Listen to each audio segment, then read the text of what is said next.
예, 당청 그리고 여야 갈등의 촉매제가 된 국회법 개정안이 오늘 국회 본회의에 상정됩니다. 이 과반 의석인 새누리당이 표결에 불참할 예정이라 결국 자동 폐기 수순을 밟게 될 전망입니다. 국회 연결해 보겠습니다. 박진영 기자.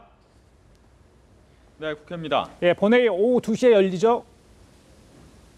그렇습니다. 박근혜 대통령이 거부권을 행사해 국회로 돌아온 국회법 개정안이 오늘 오후 2시 국회 본회의에 상정됩니다.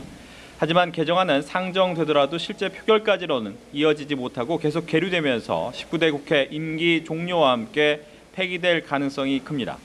제2요구안은 제적의원 300명의 과반인 151명 이상이 출석해야 표결할 수 있지만 과반 이상인 160석을 점하고 있는 새누리당이 표결에 참여하지 않는다면 이 당론을 정했기 때문입니다. 김무성 대표는 오전 최고위에서 당청은 공동 운명체이자 한몸으로 박근혜 정부의 성공이 곧 새누리당의 성공임을 다시 한번 말씀드린다고 이야기했습니다. 국회법 제2안에 대한 표결 불참 당론을 재확인한 것으로 풀이됩니다.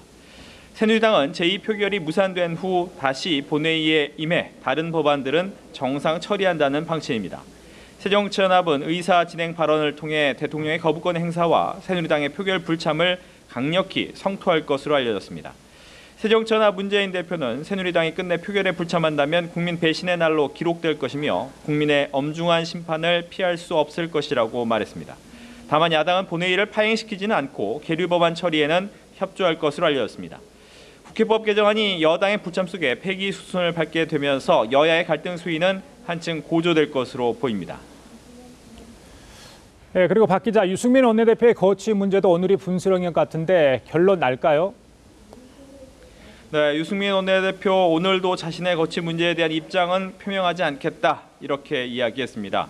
본회의 앞서 열린 의원총회에서는 국회법 개정 논란과 관련한 자신의 견해만 내놓겠다는 것입니다. 친박계 의원들은 국회법 개정안 문제가 일단락된 뒤 사퇴를 요구한 것에 대해 거부 입장을 밝힌 것으로 해석됩니다. 친박계 좌장의 서청원 최고위원은 오늘 국회법이 정리된 뒤에는 우리 당도 정상적으로 돌아왔으면 좋겠다고 말했습니다. 서 최고위원이 유승민 원내대표의 사퇴를 줄곧 종용해왔다는 점에서 유 원내대표의 사퇴를 다시 한번 애둘러 요구한 것으로 받아들여집니다. 친박계와 비박계 의원들도 유 원내대표 거취 문제를 놓고 물밑 접촉을 벌일 것으로 보여 거취 정국의 분수령이 될 전망입니다. 지금까지 국회에서 전해드렸습니다.